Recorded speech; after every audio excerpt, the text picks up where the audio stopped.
would you summarize how your guys were able to pull that one off today? Just with what we were lacking last Saturday with grit. I mean, it really didn't even make any sense, to be honest with you. And maybe they could have had the same narrative if they were able to win. Maybe that storylines, they did it at home. But for us, I don't know, you could argue we played good baseball. Now, again, part of it is the competition you're playing.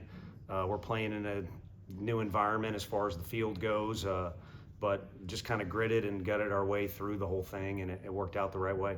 Your program's never lacked grit. So when you have what you had last weekend, how does that change from one weekend to the next? Does last weekend just serve as a wake-up call? A reminder. I don't think it was a wake-up call. I think a reminder. And it's not like our guys didn't compete.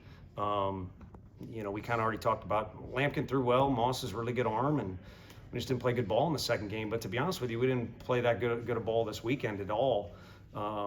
There's plenty of things today we could have done better at the plate, even though we scored a lot of runs. Pitching decisions could be better. Pitching could be better. Defense certainly could be better. And then even base running might have cost us a run earlier in there. But these are college kids, man. They're going to make mistakes. And I get it if you're watching at home, and maybe my mind should just be on our team. But if you're watching at home, it can be frustrating. No one wants to see mistakes made where it looks like guys aren't fundamental or we're not coached well, we're not communicating. But you're always going to be in a hostile environment in the SEC on the road, and sometimes emotions can take over. And then again, too, with college kids, they're going to make mistakes. A lot of times it's who makes fewer mistakes in the game. And then, with all due respect to them, maybe today wasn't about mistakes. Maybe it was just about finding a way, and we were able to do it.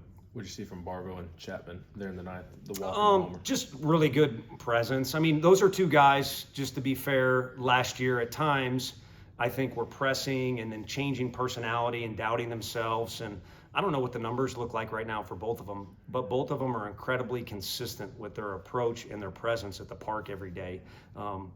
Bargo decided to switch on the positivity communication switch at one point. Further back in history, Reese just decided that, this is his year, this is his team, that's his spot out there. He's going to be in the lineup and just go play ball and walk around like you own it.